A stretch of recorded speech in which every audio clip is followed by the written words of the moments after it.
This is the Defenders podcast on TV Podcast Industries, and this time we're talking about Agatha All Along, Episode 6, Familiar by Thy Side. The car accident. I never told you about it, but, Eddie, I died that night. And when I came back, I was different. Something else. Something more. I'm not William Kaplan. At least, not entirely. I still don't remember anything from before the accident.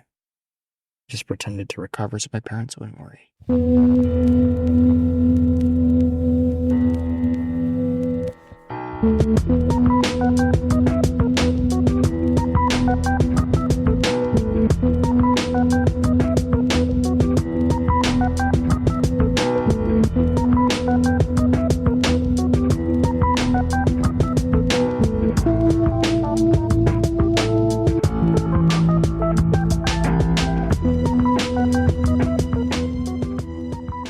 What's up, fellow witches? Hello.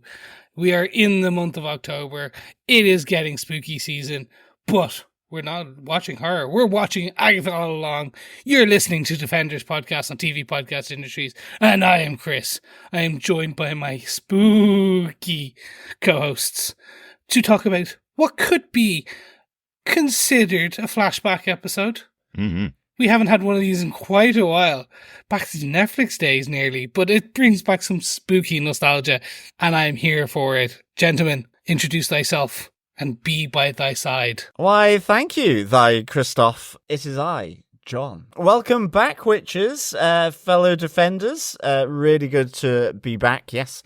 Witching hour, horror hour, murder hour, you name it. Yeah, it's Halloween.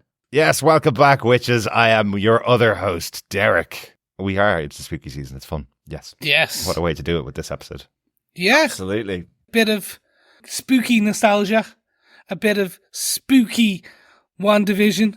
I don't know. It's definitely... There was at least a spooky scene in an underground car park. Let's call it that. Yeah. Yes, there was. Mm-hmm. I must say I really enjoyed that there. I loved how they just sort of riffed on sort of espionage, but mainly for me, the X-Files. I was going Deep Throat. Well, yes, The X-Files. Oh, yeah, okay. That's fair. That's fair. Gentlemen, I am in absolute awe of this episode. Mm-hmm. I did not expect, and I'm being very honest, them to do exactly what they did, which is fine. I thought there was going to be other tweaks and turns, but nope. They laid it out. They were like, this person is this person. I was like, how are you going to explain away this? I really was like, this better be an epic kind of explanation, if we will call it, of how this person is this person. Mm-hmm. And we're going to get into all spoiler-filled details in our discussion later. But I have to say, I came out of this episode so happy. Yep. The writing, the choices, the way it just all came together. Mm-hmm. Now, there's going to be some people who will poo-poo it because it's the world and they're going to poo-poo it. I just personally was like, did not expect them to land it for me. And they did, because as my good friends and people who have listened to this podcast for a while, I am a comic book nerd. Mm-hmm. I have read hundreds of iterations of different variations of resurrections and people coming back to life, and no comic book hero is ever really dead or villain is ever really dead. We've read them all. I didn't expect them to do something this way, but just land it. Yeah. Personally. Yeah. It took forever to get to where we knew it was going to go to, and it still just felt like a journey worth having. They have done a great job of introducing this story. It's similar to the comic book origins, but leaving a lot on the table, and it's not exactly what we thought it was going to be or what a lot of people thought it was going to be. There's a nice mix in there, so kind of like that. Yeah, no, I like this. I clearly didn't like it as much as you two, Right. at least not initially, because I did really like it. I've personally scored it quite high, but I just wasn't expecting a flashback. I wasn't expecting it to go back. If I'm totally honest, a little kind of... Initially, it was disappointing on the first watch because it was kind of like just, Tommy, Billy whispered and then it was transferred into Like, it just seemed like, I know it's basically just saying, here we go, that is what happened. I just kind of wanted more. Interesting. But I did like it, yeah. Yeah. Well, we'll talk all about it as we go into our spoiler-filled discussion. Just a reminder, if you haven't subscribed to the podcast, please head over to our website over at TV Podcast Industries. You can subscribe to the podcast over there and get access to all the shows we're covering. Also covering The Penguin, an excellent, another comic book show, but a very different style, but an excellent show that we're covering as well each week. And we also want to hear your feedback on the podcast and on the episodes as well. You can email us to feedback@tvpodcastindustries.com with your thoughts on any of the episodes as we go through them. With all that said and done, I think we should get into our spoiler-filled discussions. But, gentlemen, the way we kick off every episode, should we talk about who gave us what, where, when, and how with the episode details? Absolutely. Showrunner for the show, of course, is Jack Shaeffer, who is also the showrunner for WandaVision. This episode was written by Jason Rostovsky. He's a story editor for the whole season, but interestingly, he worked in the post-production for tons of horror movies, usually in the editing department for movies like Get Out, Insidious Chapter 3, Sinister 2, The Purge election year. So the man knows horror. It's kind of cool. Definitely with some of those ones. Yeah. Actually, yeah, no, all of those.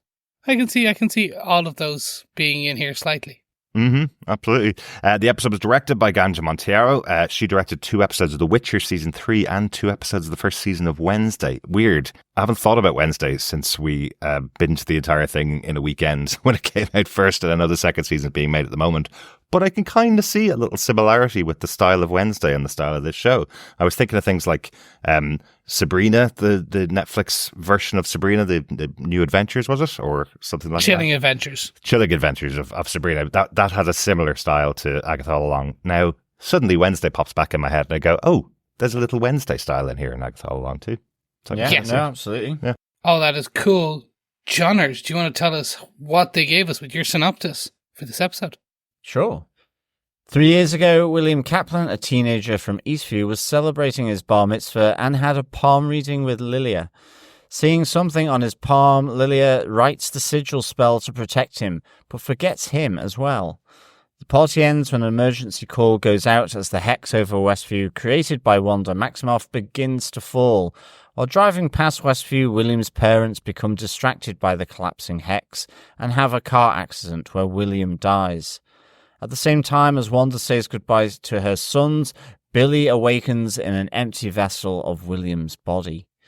Billy has trouble adjusting to life in William's body after the accident because of his ability to read the minds of those around him and his lack of memory of his life before. 3 years later, William and his boyfriend Eddie meet with Ralph Boner, who used to be controlled by Agatha Harkness inside Wanda's hex. He tells them about what happened there and about Wanda's twins Billy and Tommy, making Billy realize who he is. Determined to use the Witch's Road to find Tommy, Billy goes to Agatha and undoes Wanda's spell. In the present, Agatha escapes the mud and confronts Billy. Realizing that the sigil has been destroyed, she deduces what his goal is and tells him that they must continue together to find his twin, since Billy cannot control all that power he has inside. And it's a lot of power. He is a Scarlet Witch. Is he? Or Yeah. he is the prodigy of a Scarlet Witch. Mm. Let's just jump straight into it with our top spells for this episode. And I think the first one really is the last days of William Kaplan. Not how I expected it to open. A Bar Mitzvah. Mm. As soon as the Torah came out, and there was a little wand with a little finger as William is reading out during his Bar Mitzvah. I was expecting horror vibes to start happening. I'm like, oh my God, is it like he's like Wanda's going to come crashing through, or the words are this is going to be his version of a spell book, and and I was like, nope, it is what it is. But it begins in such an innocuous way. Yeah, Just- a really normal way, but we get to hear the beautiful voice of Joe Locke. God, he's got a really good singing voice, doesn't he? Even singing his passage from the Torah during his bar mitzvah, you can tell he's got a beautiful voice. So great to have that as our opening scene. We've talked a lot about this series being a bit of a musical and a bit of a comedy and a bit of a horror as well. So the musical song for this episode effectively being his bar mitzvah reading. So I thought it was an interesting way to start, and I suppose because of where we saw the end of last week's episode where everybody pointed at the screen and went, it's Billy Maximoff now, we are absolutely certain of this. And then you find out at the beginning of this episode, it's a completely different person who has got his own parents, is living in Westview, living his life exactly as any Jewish kid of 13 years old would be, going to his bar mitzvah, having his big party.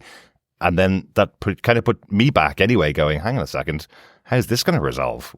We saw the cliffhanger last week telling us it's Billy Maximoff. How's this going to resolve now when we have a completely different character here? And that's, I suppose, the interesting, because then in the bar mitzvah itself, we're introduced to that he has a prior relationship with Lilia. And she is the one who creates the hex. Yes. Yeah. No, that was really good. This, I have to say, I loved the fact that Lilia was doing the palm reading. It felt a bit strange that it was at a bar mitzvah, but I guess that must be the tradition of bar mitzvahs, that they have palm readings. I don't know. Oh, and different forms of entertainment. Yeah.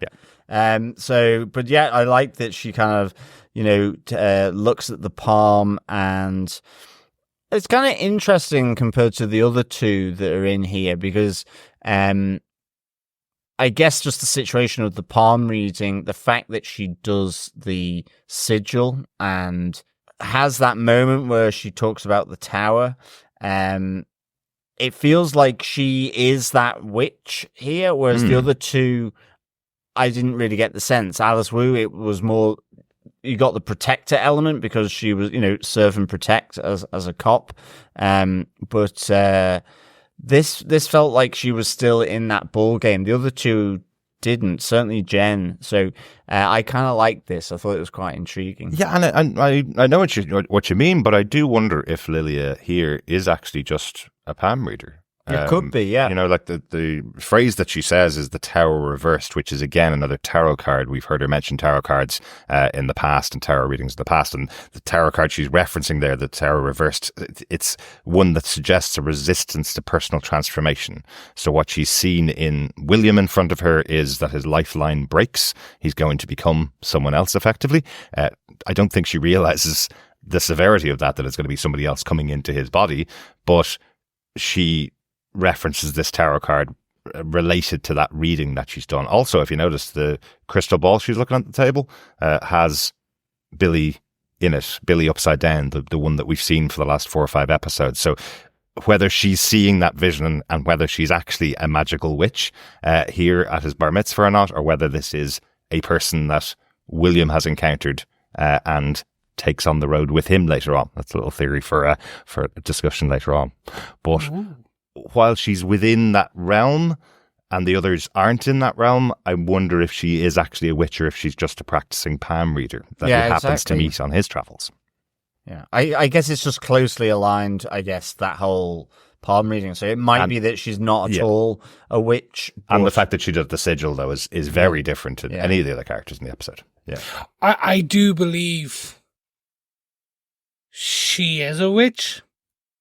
I believe she is the one who creates the sigil. And I believe she saw the future in the ball. This is her going clairvoyant for a few minutes. And essentially she places it there in what she thinks is a way to stop whatever is coming, which is maybe like she foresaw Agatha getting Billy's power or something crazy. Like she saw something, a big apocalypse. Or imagine she sees apocalypse and she goes, well, if I stop him becoming like by putting this hex on him, therefore I think she does it as a protective approach. Absolutely. But it's really interesting, isn't it? Because he only says a few lines to her when he's getting his palm read. He says he's really nervous and then says to her, just pretend I'm not here. And then she creates the sigil for him, puts it in his pocket, and then forgets who he is. So almost like she is pretending that he's not there. This is before William has any powers at all, of course, so he's not influencing it. But it's just interesting that's Lilia's appearance. Destiny. I also like this whole, as we get further into it, that she should remember. Oh no, she doesn't. Yeah. Yeah, because It's that's just the thing. her. I really like the touch of Lilia here, or Patti LuPone. Just as soon as she puts the sigil in his pocket, just the touch that she does to show that she's forgotten, it was really, really well done. Yeah. She just picks up the suit jacket, walks outside and goes, I don't remember who put this in here. Yeah. I think let's move on to then the next beat, because I do want to talk about the car crash. So spell number 2. Unfortunately, Billy is no more with the car. He is now a car crash amnesiac. Before we get into the car crash and how that happens and all that, I want to just quickly, Alice Wu was at the car crash. She is the responder. Yeah. Protect and serve. So that's the thing. It was like, I immediately was like, oh, okay, here we go. Here's the protector witch protecting and serving. But of course, he dies. And in fact, all she says is that an ambulance is coming. Yeah. Although it could be because he's come back alive, it's to protect Billy. So again, maybe there's something in that. But she just didn't, there didn't seem to be any, magic, I guess, in quotes, from Alice Wu. It was just simply, she's there doing her job. I'm just very shocked she didn't remember. It would been based on what she originally said before when we first meet her getting the coven pulled together. It was just shortly after this, because she said that so this is 3 years prior to the events that are happening now. Yeah. She said she was kicked off the force I think she says 2 years ago. So it's shortly after this car crash. Yeah. She would have been kicked off the force. Yeah. So this would have been potentially one of her last cases. And the kid who died and then kind of came back to life, who is now fully amnesiac, would have been one of her last cases. So I'm just kind of like, it's like, okay, you don't remember. That was the one where I was like, okay, I'll say like maybe a medical professional sees so many cases, so many people, so many things. So a police officer meets so many people. Maybe they don't remember every case, every person, every face, things like that. Yeah, but technically if the sigil has worked and Alice is a witch, then she wouldn't recognize William the next time she met him because the sigil is blocking him. The sigil was placed in his pocket by Lilia before the car accident. So there you go. Yeah, that's so the missing piece of information. Now, the other explanation for it is, as John said, Alice turned up at the accident site, had the ambulance come, and then the ambulance would take care of it, not the police officer. So maybe she didn't have much interaction with the kid in the back of the car. I don't know. That's a possibility, that she is just calling in the ambulance rather than actually being the attendant on the scene. Well, yeah, I mean, it's just the fact that that's all they show her doing. Yeah. It's not like she's then looking in through the window, not giving the car, the person who she thinks is William a pep talk kind of thing to keep him sort of breathing and kind of focused or whatever before the ambulance arrives. You just see her on the scene, and so she could have done that, absolutely. But you just see her on the scene, and again, that's true. If the hex is in play here, so if she is a witch, she wouldn't remember. As I say, the thing that connected her to everything that's happened on the road was just the fact it is, the serve and protect motif of the police or motto, and that's why she's there. But I certainly, Jen, I didn't get as just kind of doing a YouTube stuff, but hey, you have here the actual transference happening from as the kind of the hex over Westfield is collapsing. You hear those lines from Tommy and Billy as they kind of, I guess, going out of existence. Yeah. And you hear that transference coming into William, who has effectively died. You see that he kind of dies, and then it's really brutal looking, actually, when you see him in the back of the car, because it's part of the door has basically gone into his brain and killed him on impact. Like the crash of the car when it hits the tree on the back door, effectively where William is sitting. It's just a really brutal shot. And seeing his parents waking up and finding him there, and then from their point of view, they think their son's fine. Kind of. Yeah, exactly. Just become amnesiac. But I do love how it all connects in with WandaVision. You know, we talked right at the beginning of the season how surprising it was that this is really the sequel. It's season 2 of WandaVision, just taking some of the major characters, you know, and here, as we have the collapse of the Hex, everybody in Eastview is getting a call saying, go home, lock yourselves indoors just in case something really bad happens with this anomaly. On the radio, when they're driving, you hear the voices. Wanda saying something about her husband Vision with his indestructible head, which is from episode 1 of WandaVision, and they're hearing that on the radio instead of kind of news reports is what his dad's searching round for with everything going on. They get distracted by the Hex collapsing, and that's what makes them crash. So really tied into that final moment in WandaVision. And then, you just hear the voices of Billy and Tommy saying goodbye to each other as Billy suddenly appears in the dead vessel, I guess they call it later, of William. The camera did remind me that they were trying to show like very much an Evil Dead kind of spirit flying type approach. It's like that very Sam Raimi where the like a spirit is traveling and going about to possess someone. It was that kind of not as erratic as the Sam Raimi one. Yeah. I suppose the camera and the POV was supposed to have been Billy's spirit flying into William. Kind of. Yeah, and that's a great tie into last week when we saw possession happening around Billy, where Agatha got possessed by her mother, right, last week. So again, here we're actually seeing William get possessed by Billy, kind of. And again, that's, I suppose, is it possession because something that Agatha says later. Yeah. And this is where I was like, okay, so it's not actually a possession. Yeah. It's essentially an empty vessel. William died. William died. It's his body. His body. He is a meat puppet, if you will. I really like that element that Agatha says to him, because it's also just a sentiment of the fact that she's saying, you know, don't feel guilty about what you did, because I think it sort of comes after a conversation about how many people have you killed kind of thing. Yeah.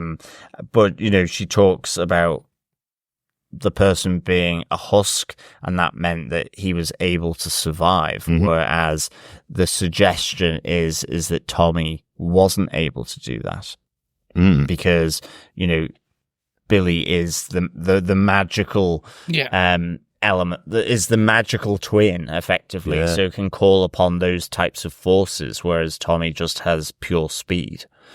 You know? So are we dealing with another grief story, the loss of a twin? Like in WandaVision was dealing with the grief story of Wanda losing her husband, you know? It's a big thing, and you can understand why he's so latches on to this idea of finding Tommy from that moment onwards, or finding the twin, effectively. So, But the one other kind of big thing about this that changes William completely is that he now has Billy's ability to hear other people's voices in their head. He hears his parents talking over him, and he's instantly reacting to them as if they're having conversations in the room with him. The doctor's saying that he has amnesia, and when he hears his parents talking in their head about how they're interacting with him, he's going, don't fight between the two of you. And then he starts to pick up words that they're saying and say them back to them. So his mom said his mom in her mind thinks maybe he should just go up to his room, or go to his room. That'll make it better. And he says, maybe I should go to my room, you know? So he's able to pick this stuff up. But I love that moment. It's a really great moment how Joe Locke performs it as well, where everything's just getting in on him as his parents are escalating and worrying about him. And he just shouts out, stop worrying about me, you know? So everything needs to stop worrying about me. So I just love how it's done, because I'm sure as a parent, if you experience something like this, your stress levels yourself must be absolutely massive, and trying to keep the stress levels down to keep your kids calm in that situation must be really difficult. Can you imagine if they could read your mind? It must be an absolute nightmare. Yeah, well, that's it.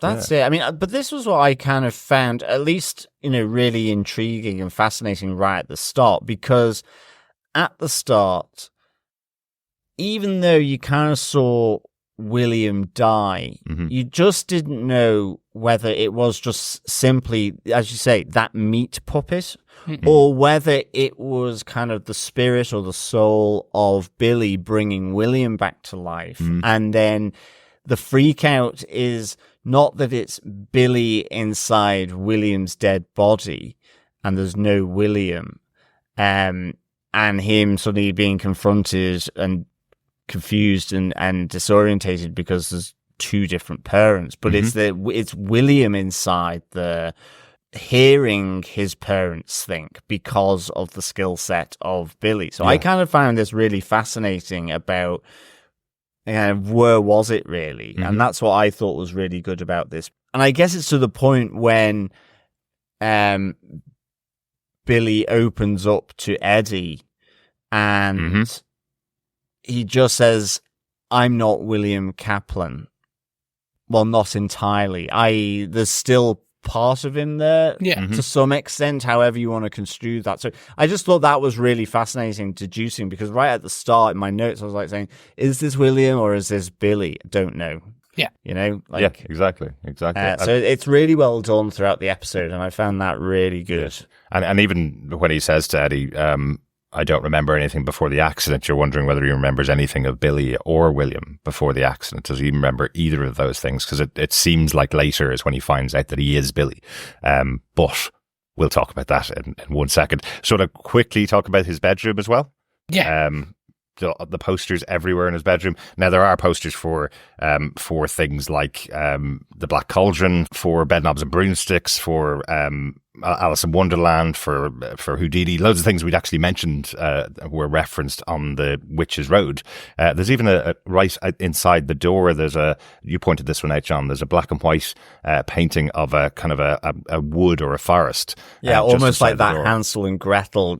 Sort of the spindly branches arching over a pathway through the woods, that kind of thing. And then predominantly throughout the room, there are posters for The Wizard of Oz. There's memorabilia. There's the full set of the Wizard of Oz books are on the shelf. They've got figures just behind Billy as well, of all the characters from Wizard of Oz. So very obsessed with Wizard of Oz. And given there's been so many references to Wizard of Oz throughout the show, loads of people pointing out things like the way some of the characters talk, the lines they say to each other, the laughter of Rio last episode, for example, loads of that stuff all connected to Wizard of Oz. So interesting that William has loads of posters of that all around his room as well. So, yeah. And then weirdly, there's one other poster that's on the wall that I wanted to mention, because most of that stuff is Disney, as you probably know. Things like Black Cauldron and Wizard of Oz and Alice in Wonderland, they're all Disney. But weirdly, there's a poster for Goonies on the wall, which is absolutely written in the Goonies writing, but it's called the Goofballs. So they couldn't get the rights to put the Goonies on that poster for some reason. Don't know why. Who owns Goonies? That's an interesting one. Is it Amblin? Is it was Spielberg involved in the Goonies? So, yeah, I think it's Amblin. But I felt like Disney bought Amblin at some point in the past, because ET's on Disney Plus, isn't it? They bought certain aspects of ones. Okay, so maybe they didn't buy the rights to Goonies. I just assume everything from our childhood is owned by Disney at this point. It's Universal or something. Maybe it's completely, or Paramount. I'm trying to think. Like Indiana Jones is Paramount. It is, yeah. So it could be Paramount or one of the interesting ones is a lot of old films are still owned by the Weinstein's estates, such as Dogma by Kevin Smith. Only recently got given back to Kevin Smith from the Weinstein estate. Harvey Weinstein, the disgraced man. Kevin Smith managed to wrestle it back and now has streaming rights and all those rights. So there is this. If you've ever wondered, like, why is this old film, not on any of the streaming anywhere? Can't find it anywhere, even to rent or stream or buy. Usually that is because it's being held and locked in one of these one or two weird old estates that are being just no one's touching. And one of those big ones is the Weinstein estate. Yeah, that's right. Good stuff. Anything else about the car crash amnesiac there? Nothing from me. No, nothing from me. So from a car crash to a car park, shall we, gentlemen, move on to spell number 3? A boner returns. Sorry, the boner returns. Ralph Boner. Yes, what a shocker and what a surprise, but makes absolute sense. Yeah, exactly. He was absolutely fine at the end of WandaVision, as in he was still alive. There's no reason why he wouldn't return in the second season, but I suppose such a big shocker in the first season to have him even appear at all, as we all thought initially, as we were supposed to, that he was Quicksilver coming back, and he turned out to be just Ralph Boner, the kidnapped man who lived in the house that Agatha took over. Yep. The husband, the pet, my husband, Ralph. Mm-hmm. Yeah. so happy to see him here. So essentially what we get is, 3 years later, Billy, we're introduced to his boyfriend, Eddie. And then essentially it's a quick, okay, I'm starting to fall for you. Oh, I've heard you through my mind control powers tell me that you're about to tell me you love me. Do you know what? I'm going to tell you the truth first because I want to be open and honest with you. So he does. Well, he tells him at least that William Kaplan died. Yes. Doesn't fully go into the other bit because he doesn't fully understand or know it to that point yet. But as part of that, it's like, will you help me? Yes. So you get introduced to a Watergate-like situation where there's an underground car park meeting, and it is Ralph Bohner, and it is one of the funniest bits. I will work backwards with his cost, which is he either takes card or half off tickets to his show. Exactly, it's one-man show. Yeah, and I was like, needs to fill the seat. Yes. That was brilliant. Yeah, he seems like a really serious, messed up kind of guy. Yes. Understandable after everything he went through with Agatha. Probably not the kind of guy you want to go and see a one-man show of. No. Don't think it's going to be that funny. It's not going to be like the vagina monologues. No, I presume he's probably doing some kind of one-man, very serious, dramatic play. He plays Wanda, he plays Agatha, he plays himself.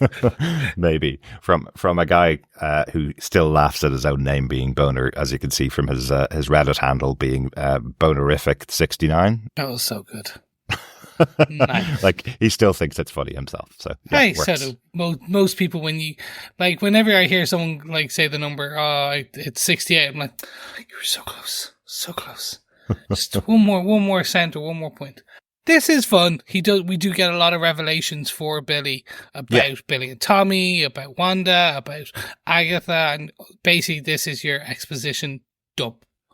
But I love how it's delivered. I love that he tells the story of Wanda, and then Billy, with his powers, hears, "Don't ask about Agatha Harkness," and then asks him instantly about Agatha Harkness. It gets the lowdown. He learns about the fact that Wanda had kids and that they disappeared after the incident in Westview.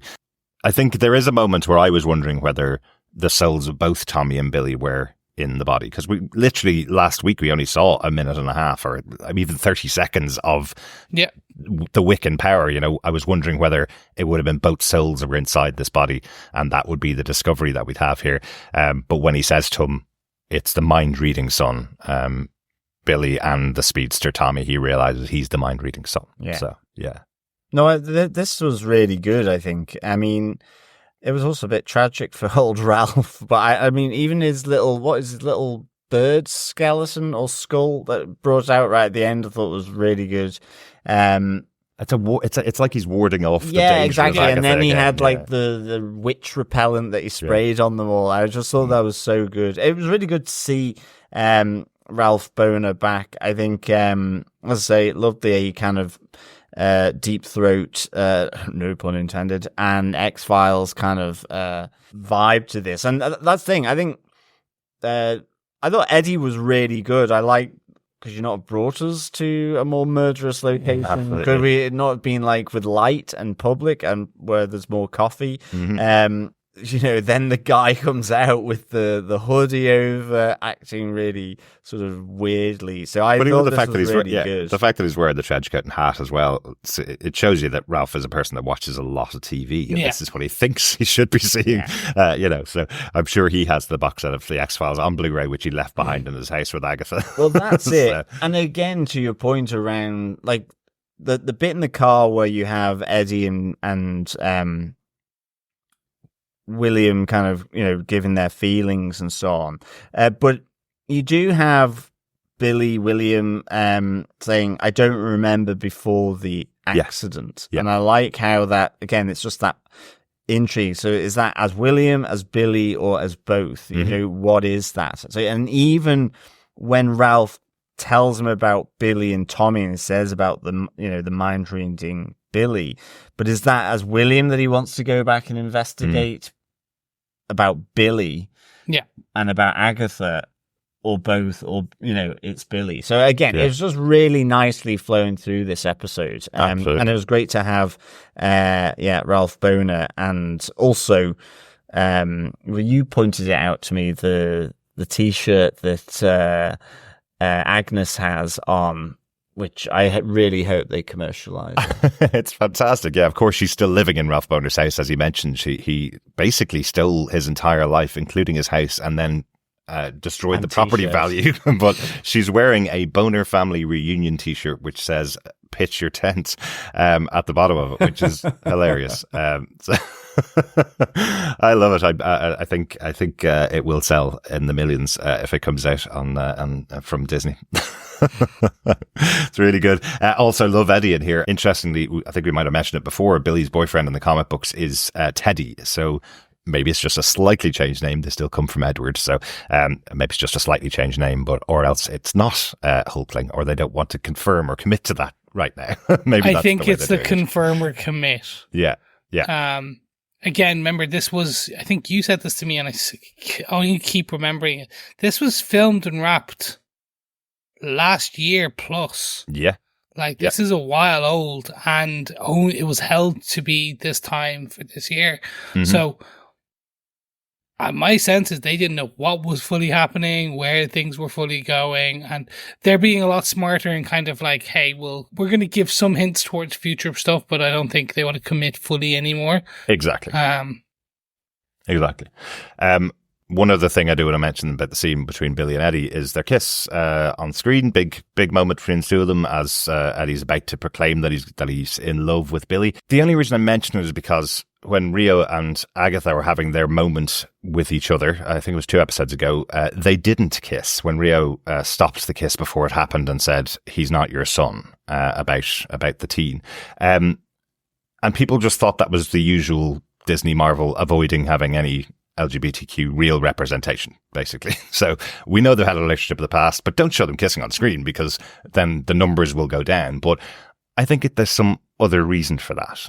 I think Rio might not be around. You mean it's story related rather than someone's like position on something? Yeah, exactly. Reason. Yeah, because I think there's a story reason why they show Billy and Eddie kissing here and didn't show Rio and Agatha kiss in the past. Because where is Rio? is kind of the question I have, and we'll talk about that probably in our next point. Yeah. But I think it's a big moment. They obviously, we have had a gay kiss before in the MCU. We had it in the Eternals, but this is a big moment here, and they're showing that they're not afraid to do it in any sense. This is part of the story. This is part of the character. So I'm really glad it's there. But I do think there's a story reason for it too. I'm 99.5% agreement with you on that. Like, I'm now with everything, I'm putting that 0.5 just to go, maybe they're going to just left right down to the end and they're just going to take a sharp left. And I'm pretty sure you're right. I'm like, there's a rationale because, as you said, we saw it in the Eternals, but I think this is a more definitive, no, this character is who he is, and that's the way, and they don't even there's no fanfare. They profess their love in a way, and I think what we will get is a more kind of natural, probably if he sees Eddie again, we'll get it towards the end, maybe in the last episode, because again, he has to get back to Earth to see Eddie. So we'll see. Well, interestingly as well, we see just before Billy... Yeah, I'm just going to call him Billy. Gosh, he's had the most confusing name throughout the entire show. Teen, Pet, Billy... Well, he's William he was Willie. William. We'll call him Willie. Yeah, there you go. We'll call him Willie. He's the in-between stage at the moment. Well, interestingly as well, then, just before he goes into Agatha's house, which I know is our next spell point, you do have a sort of message exchange between Billy and Eddie, where Eddie effectively calls him, his black heart. Yes, he does. Which is interesting. Yeah. Is that referencing the black heart or the green witch or something to do there? I did not cop that reference. Yeah, that was on the list that Lilia put together of the witches to go into the coven. At the beginning of the series, there was the black heart that was drawn, and specifically drawn as a black heart. And it is a color screen in the text messages that are going back and forth. You see other colors in the emojis, and it's specifically a black heart that's there. So, quite interesting. Yeah, I did not cop that. We assumed it was Agatha talking about her black heart, which is Rio. Yeah. But not. It's probably. Oh, Mr. Writer, well done. Well done. Yeah. So we move on to our next point then, because Yes. I want to talk about this next point. We talked to the interrogation scene from the other side. So let's get back to spell point number 4, catching back up to the Witch's Road. So everything that leads us all the way back up to where we left last episode. Yeah. And I suppose what I found so interesting about this interrogation and the break-in and everything scene is not just it's from one side, but actually what we saw last episode, in the original episode, in the chase scene, completely different. Okay, there was the funny bits with her gun and things like that, and that's all fine. What I am absolutely shocked on is where she falls off the roof and he kind of then slowly drops him gracefully down, where none of that happened in the original. She did not fall off the roof like that. Again, also where she starts panting and stops, and he walks into the car. After about 4 steps. Yeah. But in the episode, she chased him down until Mrs. Hart knocked him down with her car. This time, it's Mrs. Hart opening the side door of her car, and he just stops, and she calls him a hooligan, I think. Yeah. So it's completely different, and still in episode 1, even though some of it had been changed, it's still happening in Agatha's head. That this moment with the teen is still happening within Agatha's head. But it's interesting when the interrogation is happening, the actual conversation between Agatha and the teen. Everything that he says is different from what he said in the interrogation scene. I thought, and it's taking place in the house, not in the police. Well, yes, as well. But we knew that was the fantasy of Agatha in the first episode. But the actual conversation, I thought the words that he was saying to her would be exactly the same. But it's when he says things like, I want to go to the Witch's Road, and she goes, I don't know what you're talking about. And then she starts making up things that he says. So she's writing down that he says in the first episode, he said, I was in bed at 3:00 in the morning. And she goes, oh, you're a loser. But he doesn't say anything like that in this episode, in this conversation. So he says he's here to help her. So, but eventually she begins to hear him though as well, because as he gets out of the car after his little text messaging with Eddie, it is all about trying to do a release spell. So he's breaking there to get some important personal item from Agnes's house in order to do a release spell. So he goes there knowing she's a witch on the basis of his, sort of quickfire investigation on the internet, which never throws out mistruths. So, yes, he goes there. I do like it. Just I don't know whether it means anything at all, but I'm stuck on my theory at the moment. But I do like that he searched the internet for Agatha Harkness, and absolutely 0 hits came up. And then a couple of other little moves that he does, and suddenly he's found out all about Agatha Harkness, what she's called, the fact that she's killed her coven, she's called Witch Killer as her other name, and that she's been down the Witch's Road before. I'm going, well, why wasn't that indexed by Google? Why wasn't it easily findable on Google if he was able to find that within a couple of minutes of a search? And I do wonder if it's all true. Okay, I want to hear fully about this process later. But where this gets interesting for me is when he does introduce himself as William Kaplan and then uses the full Billy Maximoff. That for me was, again, that was also the part where I had seen internet sleuths slow it down and they were like, well, his mouth opens like this. And they had kind of, well, that's something different, but this is what he says, and that's definitely Billy Max. And it was like, very, very cool, because that is exactly, it looks exactly the same way. Now, maybe it was filmed on the same day, I don't know, but it looked like the exact same scene.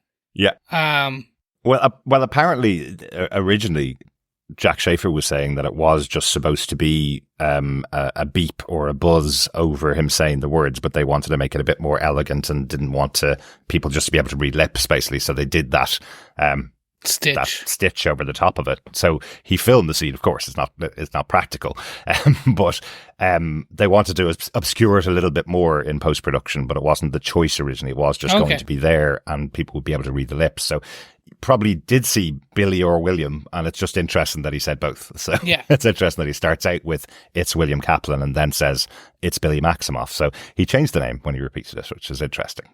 For all those people who were trying to read lips and comparing the two of them, probably did throw them off a little bit. Yeah, no, it did, because that's where somebody he doesn't even say Billy Maximoff. He did. He just didn't say it the first time. Exactly. I'm going to laud this. It's just so well done when they start pulling this all together. And it's so cleverly done, in my opinion. Really good. Yeah, it's really good. That pretty much gets us very quickly back to we kind of slow cut back to the Witch's Road. Yes, we do. As Agatha drags herself out of hell, basically, from under the Witch's Road, covered in muck and grime and dirt, and confronts now Billy Maximoff. But she does lose her jacket first, which is such a shame, because that's such a good jacket. Yeah. It was cool. And then we get into what can only be described as one of the best dialogues between the two. But I suppose you had a question, Derek. You posed a question earlier in the conversation and said you wanted to get back to it. Mm-hmm. Someone's missing. Still. Do you want to take it away? Yeah, where's Rio? Rio disappeared after Alice Wu died last episode. That's the last time we saw her. She was with Alice Wu, and then everybody was outside on the road. Agatha then taken away. Jen and Lilia grabbed Agatha, threw her off the road, and then they both were killed, and Billy's left alone. Interestingly, in the scene when we see the interrogation and see from the outside through Billy's eyes when he arrives at Agnes's house, she's having that conversation that we saw her have with Rio in the first episode, and Rio's not there. The teen is locked up in the closet. That great joke of "Don't put me back in the closet" as being dragged in by Agatha. He's in the closet for their other conversation that Rio and Agatha have as well. So I just wonder: does Rio exist at all? It's one of the questions I have. She just doesn't seem to be around. Or is she in some way manipulating this whole situation and is somebody else? But just the fact that when Alice Wu dies, the closest one of the team to Billy, everything starts to fall apart. Rio disappears, then Agatha goes, then Jen and Lilia go. So I don't know. I just wonder if since also Rio is the only one of the witches that we don't see in this episode at all, when we're getting this picture of all of the other interactions that Billy has had with the other witches in the coven, why is Rio not present somewhere? I think she might have been somewhere. I think she might look like something else because we don't see her in that interrogation scene. I was expecting to see someone in the other chair. But we don't see her because the camera doesn't pan, exactly. Yeah. So it could, and she has two cups in her hand. So yeah, either she's totally doolally with Wanda's spell, and we know she was for sure. Yeah. But maybe Rio is dealing with Alice Wu in terms of the bodies, the whole body thing. But yeah, I mean, it's the open question. Where's Rio? And again, after this episode, it's really, well, is she also real? What is real here? I mean, Yeah. Yep. Well, the episode kind of ends with these two binding together, which is our spell point number 5. Where's Tommy? That's the question that has been built up throughout this episode. And really, this is what the whole story of Billy has been about. He has been separated from his twin after the end of the Hex and Westview. He's in the body of William, and then eventually finds out that he has a twin brother that he's been able to feel, he says, when he talks to Agatha. He's been able to feel him all along, but not able to find him. He knows he's there somewhere. He knows he's out there somewhere. So, and then the two of them go off together. Agatha says to Billy, the two of us will finish this together. And there's no mention at all of Rio again. There's no mention of, she's just inside from the last trial. Do you remember your partner that we were hanging out with for the last 3 or 4 episodes, the Green Witch that we need to finish these trials? No mention of that at all. It's just literally Agatha saying to Billy, the two of us need to continue on now. So. Yeah, no, I really liked this. I have to say, I liked the, like Chris said, I think the conversation between Billy and Agatha, Agatha's, in a sense, she's kind of goading him a bit, in terms of, that was quite a debut. Even with the sigil, I had a feeling, but I wasn't really sure until, basically she's going down in the goop. Yeah. But poor Jennifer and Lilia obviously haven't come crawling back out of the goop, which goes, life goes on. Well, yours anyway. But I've killed my fair share. And I like it. The reason why I'm kind of quoting that is because it's the pitter patter back and forth between the two. Because it's like, I'm not like you, and yet at the end he goes, I'm not a nice person. Yeah. Or you'll find out I'm not nice. After Agatha says, last one to the next trial is a nice person. Yeah. And it's interesting as well. He can feel him. He just can't find him. Kind of what Wanda did in Multiverse of Madness. It's very similar. And I wonder if there's any link going to happen here. She's searching for both of her sons, Billy and Tommy. Here, he's trying to find now Tommy. And I'm not saying he's going to go the way of Wanda from Multiverse of Madness, but it's just interesting, how far has he, if at all, fallen from the tree? Well, it's the fact that Agatha says to him, "You have the same tell as your mother." Yeah. And when he says to her, the line you quoted, when he says to her, "I'm not like you," she goes, "Oh, where have I heard that before?" And that's exactly what Wanda said to Agatha when she realized who Agatha was. That's exactly what she said. "I'm not like you," when they were having their moment of trying to team up, I suppose, or Agatha trying to team up with her. So he is like his mother. And this is where my theory has come in this episode, because of this reveal and who Billy is, what his objective is to get Tommy. He learned all of this stuff from Ralph Boner, what his mother did when she was in Westview. He found Agatha was there and she could be the key to getting his brother back. I just wonder, has he put a hex just on Agatha, who was already under a hex from Scarlet Witch? He hasn't broken the hex, he's just extended it, turned it into this tale of going down the witch's road with these, let's say, 3 Coven members, the other witches who aren't actually witches. Maybe they're just people he met over his time, Alice Wu Gulliver, the Protector, was the police officer. Jen was a skincare model on social media, basically, that we saw play when him and Eddie were on their laptop. And Lilia was just a person that read his palm at his bar mitzvah. So maybe he's just pulled them all in to fill out this world of Agatha. And maybe Rio's the only one that's real. Maybe Rio is a memory or something connected to Agatha, that she's trying to pull Agatha out of this situation on the road. So I wonder, that's my theory after the episode. Especially with things like seeing William's bedroom with all those posters around it, which are connected to things that have happened on the road so far.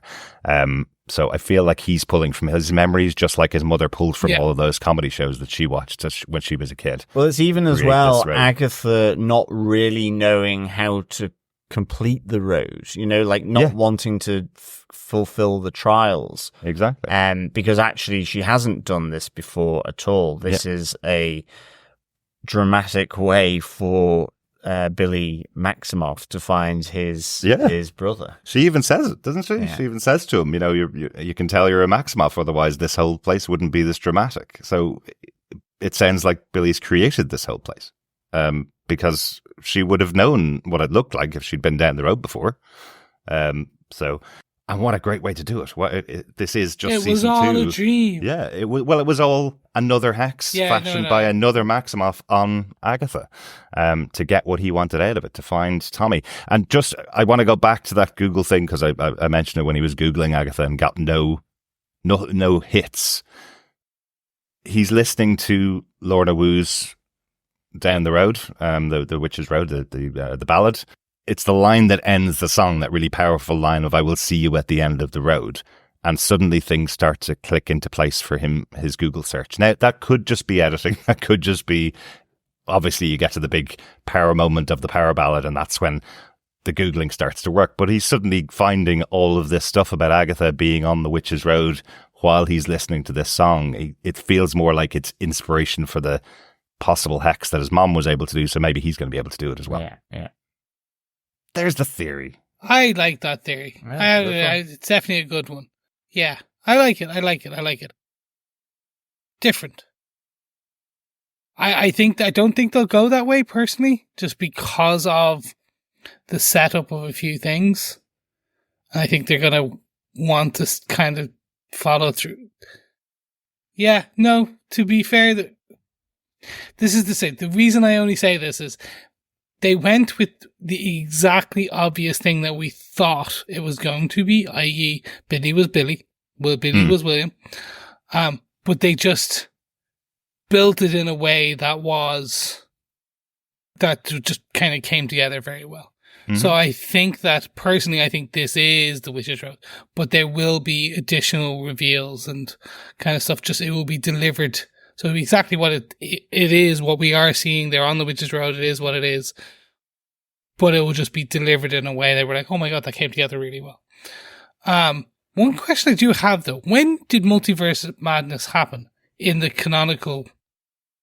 Is this happening post Multiverse of Madness or pre Multiverse? This is post. I believe post. The only reason I'm saying that, and again, until we get to the end of the series, we don't actually know exactly when this has happened. But yes, Multiverse of Madness has roughly happened. Yeah. Certainly some time passed after the end of WandaVision. This is all said to be about 3 years later, because remember the Bar Mitzvah happened 3 years ago, so this is about 3 years later, and Multiverse of Madness came out last year. So it's in or around the same time. So what we speculated on that first episode, if you remember, is the reason why Agnes is finding the body, the red-haired woman, dead, is because that is the moment that Wanda Maximoff died in Eastern Europe, because they keep talking about Eastern Europe. She died over there. Okay. The body died over there and arrived back in Westview. So we believe that was the kickoff to the break in Agatha's psyche or whatever it was. Okay. So it's about 3 weeks after, if Agnes was right, it's about 3 weeks after Multiverse Madness. But I mean, you're right. It's all a bit speculative because, as well, you think part of the reason for Agatha sort of coming out of the spell is because the power that Wanda had is gone, so that she's died. So it's post that, and you have the seemingly Wanda in the woods found and in the mortuary. But what we've realized now with Billy's view of her interaction with Agatha is that maybe we're being given the unhelpful narrator element. Absolutely, yeah. So I don't think we can. I think we can speculate, but and we did sort of earlier on that it was around or immediately after the death of Wanda. But I think with potential revelation with the catching back up and seeing Billy's side of that interaction with Agatha, maybe it's earlier, or maybe it's sometime after, because actually, it'd be interesting if Billy knows that his mum is dead. I was just more why she went searching. She couldn't find them, but he was on Earth then. His soul was there. So I'm just kind of like, is it not really Billy's soul? It was still William. It was a hybrid until he got the crown, until he became Wiccan. But this was to do with the speculation that John was talking about earlier on when he says, I don't remember anything before the crash, and it's only until he has the discussion with Ralph Boner, which is probably only a few days before going to Agatha's house.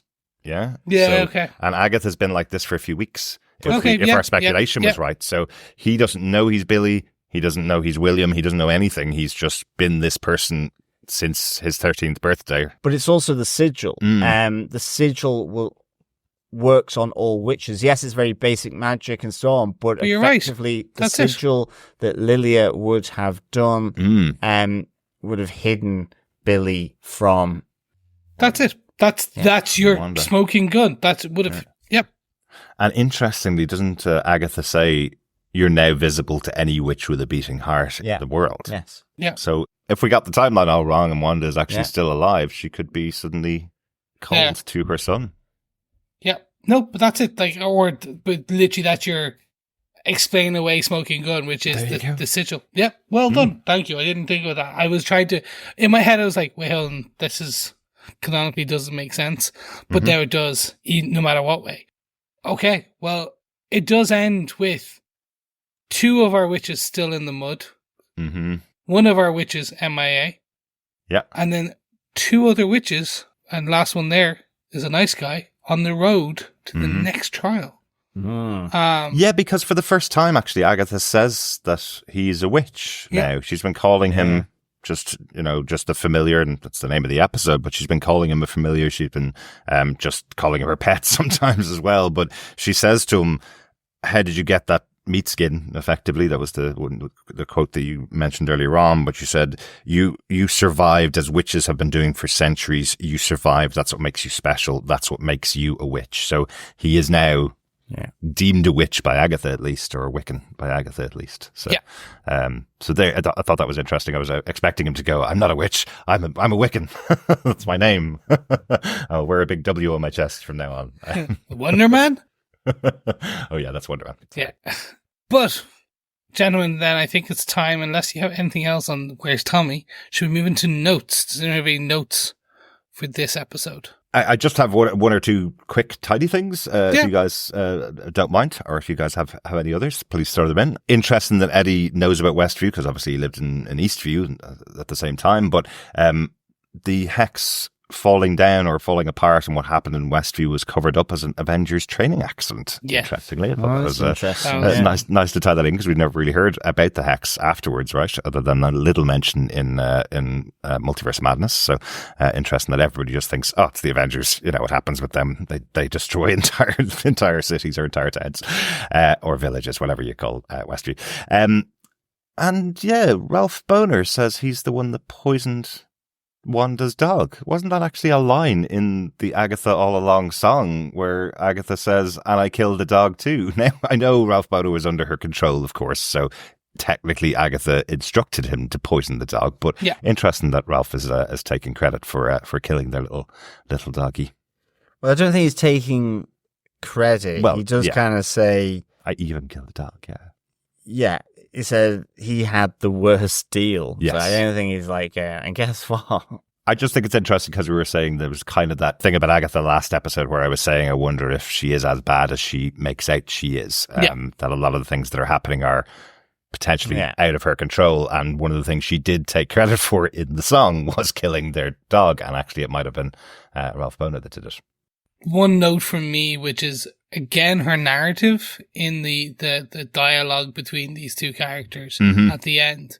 She does, I want to say, revert back to the bad witch. Yes, she persona. Yeah. Which all of that humanization that we saw in the last couple of episodes seems to just go. And I think it's, again, I jump at the term persona. It seems like it's a character facade thing, which is like, I am Agatha, ha ha ha. The way that she jokes and cackles about it. So again, I feel you're right. I think she didn't kill the doctor. All of these things that have been the stuff that was put in on the Google search and the web search about Agatha, I think it's all just smoke and mirrors and history, and she takes credit for a lot of evil. Yeah, absolutely. Including apparently being the original Jolene for Dolly Parton's Jolene, which I thought was a really weird touch that was in there. And she was also aboard the Hindenburg, was that? Or she was at the crash site. She was at the crash site, so potentially Agatha might have burst the Hindenburg by mistake. So, but yes, interesting stuff. I have no other notes. John, is any for yourself? No notes for me. Well then, with that, I will hand to Derek. Derek, what are your final thoughts on this episode of Agatha All Along? Episode 6. Can you imagine? 6. Familiar. by thy side. I loved this episode. Oh, I thought Joe Lockwood did a brilliant job throughout this, just centering the whole episode. Just a really, really good job, and seeing the real kind of backstory of of how he got to this place. You know, we've been questioning who the teen is for the last couple of episodes. Yeah, we might have been right that it was Billy Maximoff. After a few episodes, we kind of had that idea, but I kind of prefer this merging of him and another character, and him not even knowing, is he really Billy Maximoff, or is there still some of William Kaplan in there? What a great way to tell the story. I think it worked really well for me, and it's thrown up loads of theories and loads of more interesting questions for me about who all of the other witches in the coven are. Are they really there, or is this actually part of his plan, and he's just pulling from the influences that he has to kind of knit together an idea for Agatha to actually turn over information that could get him to find his brother? Is that what this all is about? So that's made it really interesting. So with only 2 weeks left of Agatha All Along, episode 7, and then the double finale in a couple of weeks' time, that's the perfect way to hit your stride right at this point. So yeah, this is a top episode for me. Really, really enjoyed it, and great new character in Eddie. I'm glad to have met Eddie, and hope we're going to see him back as well in the future. Great stuff. Johners, what's your final thoughts on this episode of Agatha All Along? I really enjoyed this episode. I do defend episode 6 of Agatha All Along. I'd give this 4.5 boners out of 5, naturally. I just really enjoyed how this played out. In terms of the flashback element, I just wasn't expecting that, and I kind of wanted it to be right at the Witch's Road, right, with the crown opening up. I just feel that's a moment that would have been really good just to have bled into this episode, which it didn't. And I really enjoyed those little bits on the Witch's Road with Agatha talking about how, you know, you are a witch because you survived like all the other witches. The notion that, you know, isn't he like Wanda? You know, what has he taken here, Wanda or a bit of Robo-Papa to, you know, he says you'll find out I'm not nice, effectively. And in a sense, you know, he's doing what his mother did. So it doesn't fall too far from the tree. So I kind of really want to see how that plays out. Really, that was really good. I loved seeing the other 3 witches through here in terms of Alice Wu and Jennifer and in particular Lilia.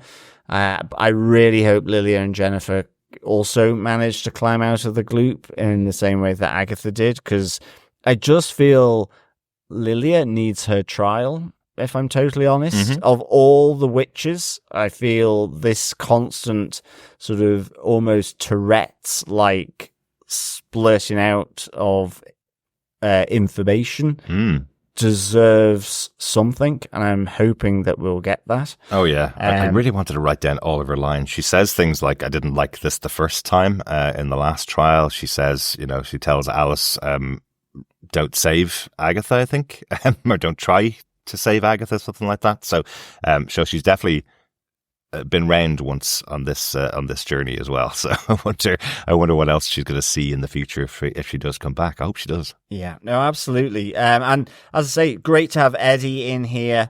Love having Bonerific 69 return for sure. And I do think the flashback of Billy and Agatha meeting as he breaks into her house is just really nicely done and nicely judged, I felt. So yeah, 4.5 boners out of 5 for me.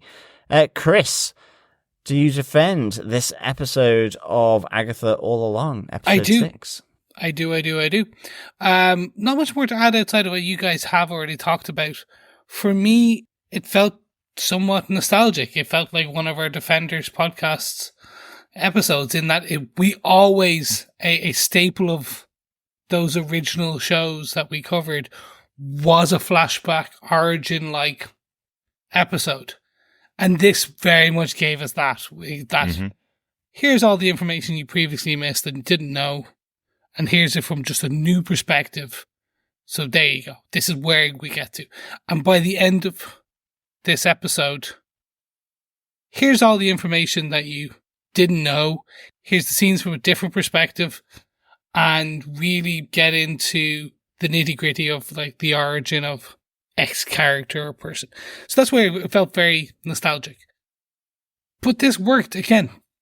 I opened this episode with the discussion of like, for me, we knew this was who this character was. We guessed pretty early on, like all the way from when this whole series was kicked off. Everyone was like, "That's going to be who," and like it's exactly who it was. Mm-hmm. I think it was the delivery of this origin, the delivery of this. And again, it's very similar to the comic books, so it's very close. It's just... Yeah, Wiccan's real name is William Kaplan in the comic books, right? It's not William Maximoff or Billy Maximoff, so yeah. So again, and the soul, it's the transfer of the souls and all these things, very similar, but just delivered in a way that I was like, this is fresh, this is like new and really interesting. Mm-hmm. So I think overall, I'm happy with this episode. I'm happy where it leaves us, and I'm happy we're back on the road, and in the next 2.5 hours, we're going to see the next stop on this journey for not power, but to find Tommy. Mm-hmm. And I'm so interested to see if they bring how or what or if they bring Tommy back. That's where all this is going to lead to for me. So overall, absolutely fantastic banger of an episode. Excellent. But I talked a lot there. I need a drink. I'm a bit parched. It's been a long... We went back at least 3 years without a drink. Should we jump on over to the Agatha All Along Cauldron quiz and have a drink? Yes, absolutely. Fellow quizzers, fellow defenders, fellow witches. It is episode 6, so we move on to question 6. What is the name of William Kaplan's barking dog? Ooh, interesting. Yeah, in real life, William Kaplan had a dog as well. Ooh. Just like Billy did. A barking one. Until Ralph poisoned it. Okay, John, do you want to get the question one more time? Absolutely. What is the name of William Kaplan's barking dog? Fantastic. Question 6 of 9 from this series for Agatha All Along. Get all the correct answers into us at the end of the season to feedback at tvpodcastindustries.com, and you could be in with a chance of getting your hands on some Agatha goodies at the end of the season. I think we need to get on some feedback from our fellow witches. Let's do it. First up, a couple came in just after we recorded last week. Dr. Bob Phillips said on last week's episode, wait, what? How? Did we really just lose another witch and get Agatha go all evil before Wanda's spawn took up the murdery mantle? Superbly 80s trial house, brilliant twist on the broomstick and political rant. And we've all had days where we just need to get the remnants of Salamite out of our hair, haven't we? Highly relatable episode. Thanks, Dr. Bob. Thanks, Dr. Bob. And I do love the murdery mantle of Wanda's spawn. Mm-hmm. You have a way with words, Doctor. You have a way with words. Yes, absolutely. Thanks so much, Dr. Bob. We also got some feedback from Lara Will Swink, who had this to say. I was thrilled with the beginning of the episode, giving me everything I wanted in a show about witches. Creepy witchy wraiths, broomstick flights across a bloody moon, and an 80s slumber party complete with basement seance. Love it. Losing Alice as soon as she gained her powers? Hated it. And do we now have confirmation that Teen is Wiccan? Thanks, Lara. Yes, we do have confirmation. Or at least the MCU version of this character. In episode 6, yes. In episode 6. So now we have confirmation. We did have a very strong suspicion and leaning towards that in the last episode. Absolutely. Thanks, Lara. Terry Miller replied after watching the episode. If you remember, he had a theory about who Agatha was that he emailed to us last week. He said, okay, now that I watched episode 5 again, I've dropped the idea that Agatha was a character called Humbug, though I still think she and Rio are a grift team. Now I believe Agatha when she says she can't control her power. The evil thing is an act to cover her pain. Also, I think Teen put the sigil on himself. I think he wanted to find the witch's road so he could gather enough power to restore his family. Maybe we'll get Speed at the end of the series. Then they can go on Vision quest to find Vision, and then it's off to find his mother. It was a calculated risk putting it on himself, but he knew he needed Agatha, but that she would never help Wanda's son, so he had to forget he was himself in order to fool her. There, the plaintiff rests. Good theories, Terry. Not exactly right, but very close. We are on the journey now to find Tommy, and Vision quest is the temporary name for the Vision TV series coming up. So yes, very likely if we get Tommy and Billy reuniting that they'll go off and try and find their dad. Absolutely. And I do agree. I do like this idea that Agatha's not actually, I don't know about the Griff team, but I do, part of Agatha's can't control her power. So when she gets hit with a bolt or someone else's power, it just, as a succubus, just pulls it all in. So I think that's an interesting, and that's where her death and her body can come from. And she just can't control it. Yeah, that's what we were saying last week. Yeah, no, absolutely. Really good stuff, Terry. Thanks for the theories. Keep them coming in. We also have an email then after episode 5 from Courtney, who says, so what if Agatha cannot control how much power she takes and her son accidentally blasted her and she killed him? She then spends every waking moment trying to find a way to undo that mistake. Agatha acquired the Darkhold to try and bring back her son, tried to gain the power of the Scarlet Witch because the Darkhold wasn't enough. Now Agatha walks the road one more time to try and find a solution, but in the end her son from beyond the grave offers her peace. He has moved on, and so too must she. So she brings back all of the Coven members she sacrificed along the road. Maybe. Laugh out loud. Thanks for a great podcast. Love all the details you guys notice. Courtney. Thanks so much, Courtney. Yeah, I must say I would really like for all of the people that have died along the road to come back, but it might not be because of the power of Agatha. Ultimately, I think if Derek's theory is to have foundations, it could be that it is coming from the Wiccan. Yeah. I love the idea though that this is has been the driving force behind Agatha, that losing her son led her to go to find the Darkhold, led her to go and confront Wanda and try and get her power, and that she accidentally blasted and killed her son. That's a really interesting theory as well, Courtney. Yeah, absolutely. No, it's really good, and just how it mirrors Wanda as well. You know, really good. Yeah. Thanks, Courtney. Thanks, Courtney. Thanks, Courtney. On this episode of Agatha All Along, we got an email in from Coffee and Vodka who says, greetings fellow lost and found defenders. Remember all those great Alan Dean Foster novelizations of movies? This episode brought them to mind, and how it would be great to get another one based on this series. Every question answered except for the final demise of Jennifer and Lilia, the possible role of everyone's favourite unshown boogeyman, Mephisto, and the added one of Tommy. Almost every YouTube pop culture pundit I follow wondered how Billy's confusing origin could be explained. This covered it concisely, so even the densest of us could understand it in a single viewing. And that conclusion between him and Agatha, perfect. Toss in some boner icing on an already great cake, and I've got to go for a second helping of this wonderful dessert. That camping t-shirt is going to sell millions. 5 half-price trinkets, bogged down witches, and uneasy alliances out of 5. Peace and take care. Coffee and vodka. Excellent stuff. I do remember those Alan Dean Foster novelizations. I think I would wonder if they do a novelization of Agatha All Along when it finishes, to fill in all those extra plot things that people want to hear and see. Yeah. That'd be good, as long as it becomes canon. And I guess it's just Marvel Comics. Well, exactly. Tie-in comic here, tie-in comic there.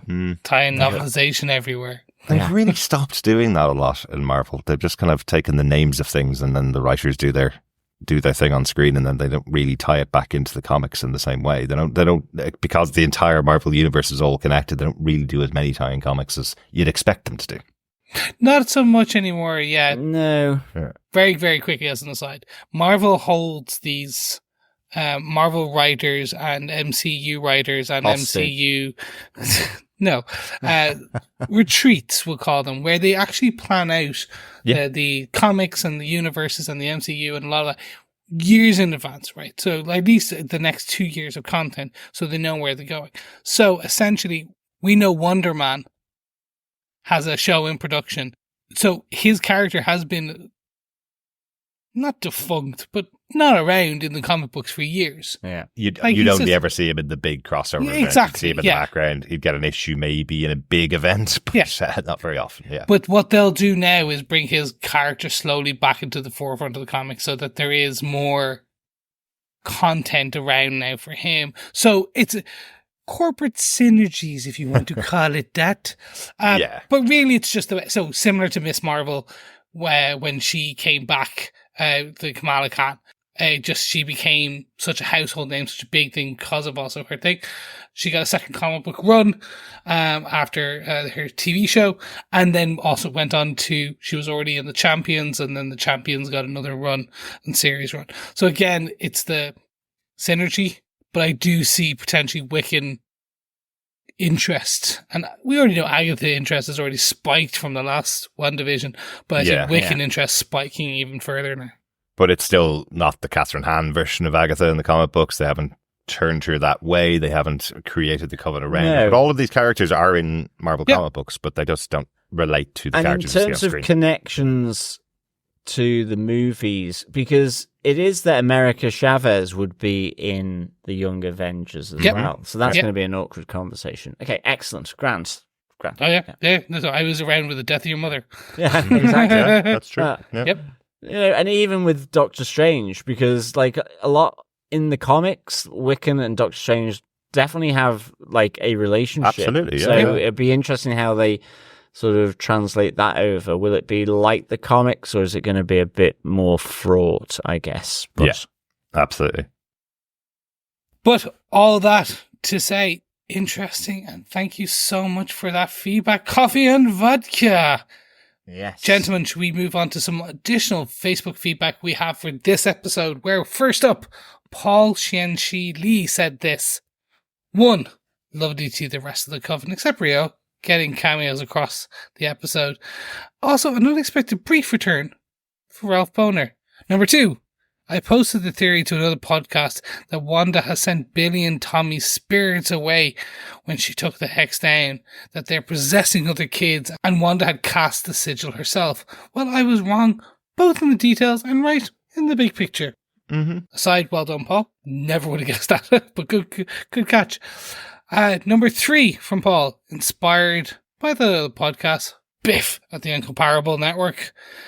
Billy Teen is not my loved one. He's just a boy who knows that I am the one. That kid is not my son. Now, thank you very much, Paul. Just going to put this in here for all of our longtime listeners. I chose not to sing or hum He did. what has been placed in front of me. Where very closely, this should have been Billie Jean. Mm-hmm. And I would have murdered you.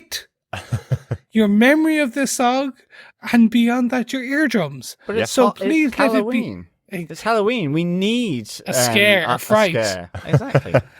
Well, I for one am delighted. Thanks, Thank Chris, you. and thanks, Paul, for your message as well. Yeah, really good to see that. And I think a lot of us were skirting around that prediction of what was going to happen, but didn't get it exactly right because they did a great job writing a really interesting new take on it. Really here in Agatha All Along. Thanks, Paul. Thanks, Paul. Also, Joe Herbert says, that was an unexpected episode. Very interesting. We dug it. I didn't recognize Evan Peters at first. The name Ralph Boner gave it away, though. One question. Where was Rio? Strange that neither of them even commented on her absence at all. It is strange, isn't it? Very, very strange. Very strange. Was she inside the mind of Agatha until she got her powers back? Maybe she was. Yeah, well, it is hopefully something we are going to have rectified in some way. It'd be good. But thanks, Joe. Michael Carrier says, wow, I really didn't like this episode. Magical Marvel really isn't my jam, but I basically roll with whatever Marvel I'm getting. This episode, however, in my honest opinion, was a letdown. This episode bored me. Not sure how that happened on this cruise with this cast, but it did. Thanks, Michael. Yeah, no, it's interesting that you didn't necessarily gel with it, because I have to say, I really enjoyed this episode, but I think the first time I watched it through, I was lamenting. I think that's the word. I was lamenting that it was done in flashback. Right. I kind of it's not to say I didn't want a flashback at some point, but I actually, as I say, wanted the juiciness of that final image on episode 5, just coming into episode 6. So to some degree, I can see where you're coming from, but ultimately, I think when I watched it again, I really enjoyed how this was. Well, I enjoyed it at the time as well. It was just that initial, we're not going to see him. It was 8 o'clock in the morning, and you wanted to see wanted to see the big battle on the road. I was awake and I was grumpy. I'd gotten out the wrong side of the bed, and I wanted to see Wiccan with his crown. You should have watched the absolutely terrible mid-season trailer that Marvel put out, because they literally started it with a full-length image of Joe Locke as Wiccan going, "What does Billy Maximoff want on the road?" And I was going, "Stop it!" Yeah, that's ridiculous. We talked last week about the speculation of May, because they didn't announce it last week. We all guessed that it was, and we were speculating all week. About a day after we recorded, Marvel put out that trailer. I was like, give us a minute just to have a bit of speculation. We'll come back next week, I promise. When you're not gonna lose any of us after that cliffhanger. But yeah, don't watch the mid-season trailer. Lots of spoilers for the rest of the season. Loads of spoilers. And be careful of instant play on Instagram. Yep. Never fun. But thanks very much, Michael. Maybe, of course, it was the other thing. This episode was about 55 minutes long after last week's 23-minute episode. This is about 50 minutes without ads. So maybe you weren't expecting it to be as long as well. So you set aside your 30 minutes to watch an episode, and suddenly it's twice as long. Maybe that was it. Exactly. And whilst I respectfully disagree, if Magical Marvel isn't your jam, then it's not your jam. And that's true. There's not much magic can happen to make you enjoy magic. That's true. That's true. That's John's only Marvel jam, really, is the magical side of the Marvel. I like space as well, because I'm a sci-fi head. Yeah. And I'm more the grounded Nick Fury stuff, but I definitely like this as well. So thanks so much, Michael. Thanks, Mark. Also over on Facebook, Heather Wallace says, "I love the use of colour. The blue of Billy's crown being the blue of William's yarmulke. As Billy took off for Westview, he has text from Eddie saying, 'You're my black heart.' And now I think Billy was the Green Witch Lilia meant in her list. R.I.P. Agatha's glorious aubergine coat. I feel your loss most of all." Yes, it's gone. Glooped to death. There'll be no more swishing from Agatha. It's so sad, isn't it? And I can tell why she was really enjoying swishing around that coat, because she knew it was going at some point. But this weekend is New York Comic Con, the massive Comic Con festival. And I think about 10 minutes before I saw this episode, I saw one of the cosplayers who's going to New York Comic Con post her video of the coat that she's made since that episode came out, wanted to complete the Agatha look, and then watched the episode and was going, "Oh no, she's going to be going in the wake of the loss of that coat this weekend." That's great. That's so talented. So cool. I love it. Cosplayers. Absolutely. Thanks so much for that, Heather. Love that actual transition. You're right, that from Billy's crown in the previously on going into William's yarmulke, both being blue as well. Just little touches like that where you can see they're tying everything in together. I think that's a really cool touch from the creators of the show and the directors. It's really cool. Michelle Moore has some feedback as well. She says, "Oh, how I love this show. So many things to see in Billy's room. Reminded me of Sarah's room in Labyrinth as well." Yes. And the part where we see Detective Agatha from his point of view had me absolutely cackling.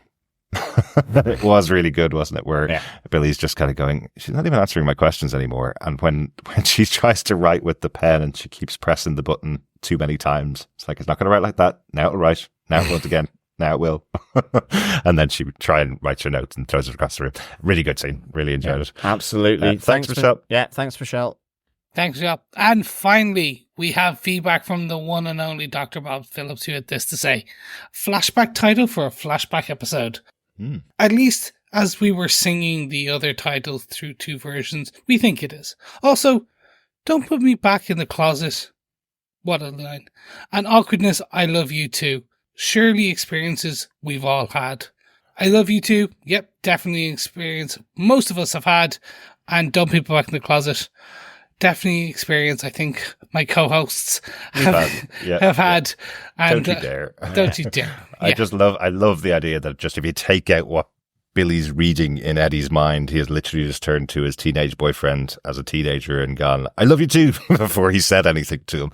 I love that because that is absolutely something that I think a lot of people have done as well. Awkward as hell. Great little moment. Thanks, Dr. Bob. Thanks, Dr. Bob. And that's all the feedback we have for this episode. So, with all that said and done, don't forget, if you enjoy what you do and hear, head on over to tvpodcastindustry.com. Or if you really enjoy what you hear, why not head over to patreon.com/tvpodcastindustries, where you can support us on ongoing length, help keep the lights and mics running.